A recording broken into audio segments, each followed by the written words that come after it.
अस्सलाम वालेकुम and welcome back to our YouTube channel. आज की वीडियो में हम जिस इंपॉर्टेंट टॉपिक को डिस्कस करने जा रहे हैं वो है स्पाइनल एनेस्थीसिया, यानी कमर में लगने वाला इंजेक्शन और उसके बाद होने वाली कमर दर्द या सर की दर्द जो होती है, यानी स्पाइनल पेन भी जिसे कहा जाता है, उससे रिकवरी कैसे की जा सकती है। सबसे पहले आपको थोड़ा सा बता दूं कि स्पाइनल एनेस्थीसिया जनरल एनेस्थीसिया से बिल्कुल डिफरेंट होता है। जनरल एनेस्थीसिया में आप किसी भी सर्जरी के दौरान बेहोश रहते हैं, जबकि स्पाइनल एनेस्थीसिया में आपकी कमर के स्पाइनल फ्लूइड के अंदर एक इंजेक्शन यानी एनेस्थीसिया इंजेक्ट किया जाता है, जिसकी वजह से आपके दिमाग तक सिग्नल्स ब्लॉक हो जाते हैं निचले हिस्से से, जिसकी वजह से आपका पूरा निचला हिस्सा पैरालाइज हो जाता है।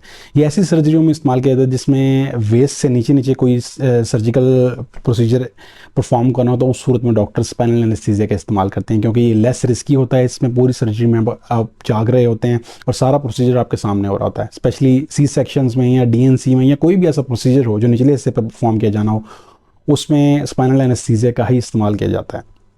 लेकिन कुछ प्रोसीजर्स के साइड इफ़ेक्ट होते हैं, जैसे कि स्पाइनल एनेस्थीसिया का भी साइड इफ़ेक्ट है, और वो ये है कि इसके बाद अक्सर कमर में दर्द या सर के पिछले हिस्से में बहुत ज़्यादा दर्द होती है, स्पेशली सर्जरी के 2-3 दिन बाद। 2-3 दिन यानी सर्जरी के 2-3 दिन आपको पेन रहती है। तो इस वीडियो में यही बताऊंगा आप कि आप इस पेन से कैसे निजात हासिल कर सकते हैं या इस पेन से आप रिकवर कैसे कर सकते हैं।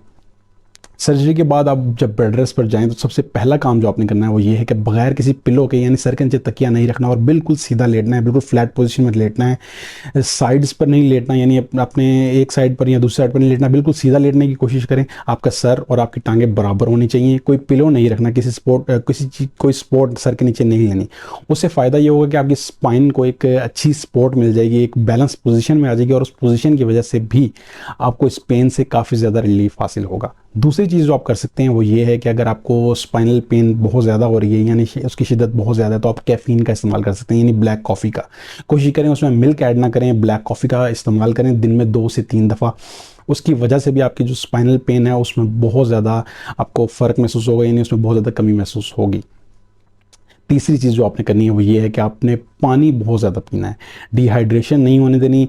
ब्लैक कॉफ़ी या कैफ़ीन के इस्तेमाल की वजह से भी डिहाइड्रेशन हो जाती है, तो कोशिश यही करें कि पानी का इस्तेमाल ज़्यादा से ज़्यादा करें ताकि आपको डिहाइड्रेशन ना हो और आपकी बॉडी फ्रेश रहे और जल्दी से जल्दी इस पेन से रिकवर कर सके। चौथी चीज़ जो आप ये कर सकते हैं वो ये है कि अगर आपको आपके सर्जन ने या आपके डॉक्टर ने सर्जरी के बाद कोई पेन किलर एडवाइस नहीं की स्पेसिफिकली इस पेन के लिए, तो आप एक टैबलेट जिसका नाम है मूवेक्स, वो डिज़ाइन ही स्पाइनल पेन्स के लिए है, आप उसको इस्तेमाल कर सकते हैं। उसके लिए बहुत ज़्यादा इफेक्टिव है, बहुत ज़्यादा अच्छी है। लेकिन आपने करना ये है कि आपने अपने सर्जन या डॉक्टर से मशवरा करने के बाद ही इस मेडिसिन का इस्तेमाल करना है। होपफुली ये मेडिसिन लेने के बाद आपको काफ़ी ज़्यादा पेन में रिलीफ महसूस होगा। आपने 2 से 3 दिन यही चीज़ें करनी है जो मैंने आपको बताई हैं, और इंशाल्लाह आप देखेंगे कि आपकी पेन में बहुत ज़्यादा फ़र्क होगा पहले की निस्बत। होपफुली पहले ही दिन जब आप ये सब चीज़ें करेंगे तो आपको पेन जो है वो पेन में काफ़ी ज़्यादा कमी महसूस होगी या फिर आपको बहुत ज़्यादा रिलीफ महसूस होगा इस पेन से।